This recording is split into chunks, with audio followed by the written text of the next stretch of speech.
Hello guys, क्या हाल है। उम्मीद करता हूँ कि आप सब खैरियत से होंगे। आप देख रहे हैं एक्सपर्ट कॉलेज।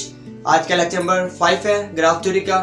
इस लेक्चर के अंदर भी हम टाइप से डिस्कस करेंगे, 3 टाइप्स डिस्कस करेंगे। फर्स्ट नंबर पे है नल ग्राफ, ट्राइबल ग्राफ और कंप्लीट ग्राफ। ये तीनों टाइप्स इस लेक्चर के अंदर हम डिस्कस करने वाले हैं विद एग्जांपल।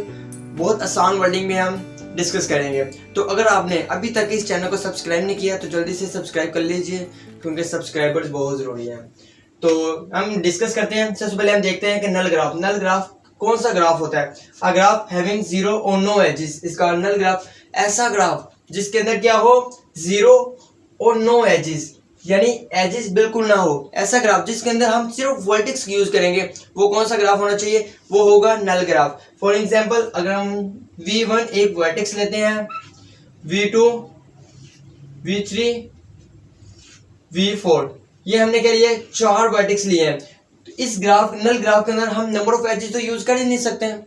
ये तो कंडीशन फॉल्स होगी। कि पहली कंडीशन क्या है कि हम नंबर ऑफ एजेस यूज नहीं करेंगे। सेकंड कंडीशन क्या है, वो चेक करते हैं। कि सेकंड कंडीशन ये है कि जो नंबर ऑफ वर्सेस है वो आपस में कनेक्ट नहीं हो सकते। कनेक्ट किस कंडीशन में होंगे, अगर नंबर ऑफ एजेस होंगे तो देन ये कनेक्ट होंगे। तो ये कनेक्ट नहीं हो सकते अगर नंबर ऑफ एजेस नहीं है। तो ये नल ग्राफ है। अगर हम क्या करें, चारों वर्टिसेस की जगह हम सिर्फ एक वर्टेक्स यूज कर लें। इन 4 वर्टिसेस की जगह हम क्या करें, सिर्फ एक वर्टेक्स यूज कर लें। तो ये क्या होगा, ये नल ग्राफ होगा। यस, ये नल ग्राफ होगा, क्योंकि नल ग्राफ में क्या होता है, सिर्फ नंबर ऑफ वर्टिसेस होने चाहिए। वो 1 हो, 2 हो, 3 हो, या एक से ज्यादा कितने मर्जी हो, ग्रेटर और इक्वल टू 1, यानी नंबर ऑफ वर्टिसेस 1 होना चाहिए। अगर हम बात करें कि ये भी रिमूव कर दें, ये वर्टेक्स भी क्या कर दें, रिमूव कर दें, क्या ये अब नल ग्राफ है या ग्राफ सिंपल हम कहें कि इधर हमने एक ग्राफ ड्रॉ किया था, वो रिमूव कर दिया। इधर नंबर ऑफ वर्टिसेस भी नहीं है, नंबर ऑफ एजेस भी नहीं है, तो क्या ये ग्राफ है? आप बताएं।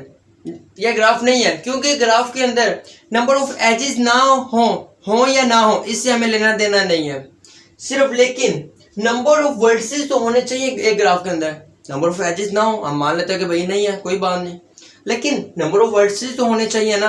अगर हम नंबर ऑफ वर्टिसेस भी नहीं है तो वो ग्राफ ही नहीं है। लेकिन सेट हो सकता है, क्योंकि सेट क्या होता है, ये एक सेट है। लेकिन अगर एम्प्टी है, ग्राफ क्या है, एम्प्टी है, कुछ भी नहीं है, नंबर ऑफ वर्टिसेस तो नंबर ऑफ एजेस, तो वो ग्राफ नहीं होगा। लेकिन ये सेट है, क्योंकि ये एम्प्टी सेट है, नल सेट है, तो ये हो सकता है। इसके बाद हम बात करते हैं ट्राइबल ग्राफ। ट्राइबल ग्राफ कौन सा ग्राफ होता है? अ graph having only one vertex, ऐसा ग्राफ जिसके अंदर नंबर ऑफ एजेस ना हो। नल ग्राफ के अंदर भी नंबर ऑफ एजेस नहीं थे, ट्राइबल ग्राफ के अंदर भी नंबर ऑफ एजेस नहीं है। दोनों ग्राफ के अंदर नंबर ऑफ एजेस क्या है, एग्जिस्ट नहीं कर रहे। तो क्या है, नल ग्राफ के अंदर एक या एक से ज्यादा नंबर ऑफ वर्टिसेस हो सकते हैं। और ट्राइबल ग्राफ के अंदर सिर्फ कंडीशन है कि सिर्फ एक वर्टेक्स होना चाहिए, नंबर ऑफ एजेस भी नहीं है, और वर्टिसेस भी कितने होने चाहिए, सिर्फ एक होना चाहिए। तो ये क्या है, ट्राइबल ग्राफ है।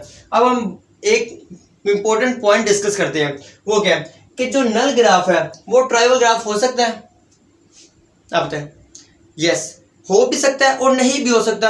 अगर इस कंडीशन में हम बात करें कि नंबर ऑफ वर्टिसेस कितने हैं, 4, तो ये क्या है, ट्राइबल ग्राफ है? नहीं है। तो लेकिन नल ग्राफ तो है। अगर एक ही वर्टेक्स है नल ग्राफ के अंदर, नल ग्राफ के अंदर कितने वर्टेक्स है, सिर्फ एक वर्टेक्स है, तो ये नल ग्राफ भी है और ट्राइबल ग्राफ भी है। क्योंकि नल ग्राफ के अंदर भी एजेस नहीं है, वर्टेक्स भी है और वो भी एक है। और ट्राइबल ग्राफ के अंदर भी कंडीशन है कि नंबर ऑफ एजेस नहीं होने चाहिए और वर्टेक्स कितने होने चाहिए, सिर्फ एक वर्टेक्स होना चाहिए। तो ये नल ग्राफ भी है और ट्राइबल ग्राफ दोनों है। अगर हम ट्राइबल ग्राफ की बात करें, क्या ट्राइबल ग्राफ नल ग्राफ हो सकता है? यस, ट्राइबल ग्राफ के अंदर सिर्फ एक वर्टेक्स यूज हो रहा है, तो ये नल ग्राफ भी है और ट्राइबल ग्राफ भी है। ट्राइबल ग्राफ नल ग्राफ हो सकता है। इसके बाद हम डिस्कस करते हैं कंप्लीट ग्राफ। कंप्लीट ग्राफ कौन सा ग्राफ होता है?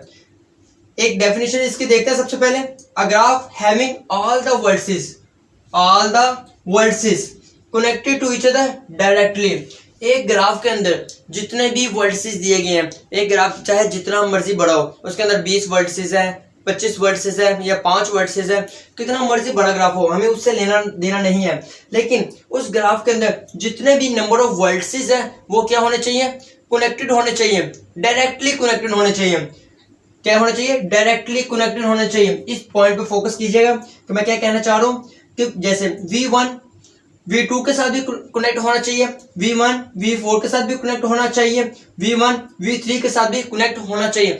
V1 है, बाकी जितने भी ग्राफ के अंदर रिमेनिंग वर्टिसेस हैं उनके सब के साथ डायरेक्टली कनेक्टेड होना चाहिए।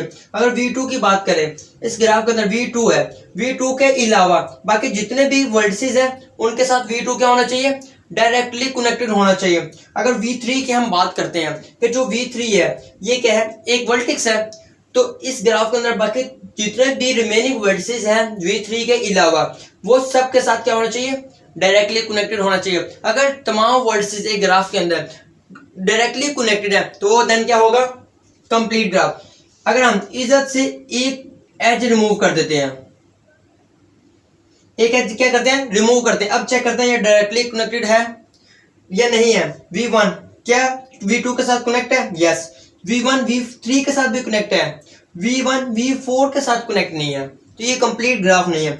बाकी दोनों तो कनेक्टेड हैं, V2 भी कनेक्ट है, V2 V3 के साथ भी कनेक्ट है, V2 V4 के साथ भी कनेक्ट है, लेकिन जो V1 है वो बाकी दो वर्टिसेस रिमेनिंग वर्टिसेस के साथ कनेक्ट है, लेकिन वो V4 के साथ डायरेक्टली कनेक्टेड नहीं है। वो V1 से V2 के साथ, V2 से फिर आगे V4 के साथ कनेक्ट तो है V4 के साथ, लेकिन डायरेक्टली कनेक्टेड नहीं है। डायरेक्टली कनेक्टेड क्या कि वो डायरेक्ट कनेक्ट होना चाहिए, V1 V4 के साथ डायरेक्टली कनेक्ट होना चाहिए। अगर वो डायरेक्ट कनेक्ट है तो देन ये क्या है, कंप्लीट ग्राफ है। एक और एग्जांपल हम डिस्कस करते हैं, जैसे V1 V2 के साथ भी कनेक्ट है, V1 V3 के साथ भी कनेक्ट है, यानी V1 बाकी दोनों रिमेनिंग वर्टिसेस के साथ क्या है, डायरेक्टली कनेक्टेड है, तो ये क्या होगा, कंप्लीट ग्राफ होगा। बाकी भी चेक करते हैं, V2 भी दोनों के साथ कनेक्ट है, V3 भी बाकी रिमेनिंग वर्टिसेस के साथ डायरेक्टली कनेक्टेड है, तो देन ये क्या है, कंप्लीट ग्राफ है। सिंपल सी एक डेफिनेशन थी ग्राफ थ्योरी की, ग्राफ थ्योरी के जो टाइप्स थी वो थी। तो नेक्स्ट लेक्चर के अंदर भी हम कुछ टाइप्स ही डिस्कस करेंगे ग्राफ थ्योरी के अंदर। तो मिलते हैं नेक्स्ट लेक्चर में, रखिएगा अपना बहुत सारा ख्याल, अल्लाह हाफिज।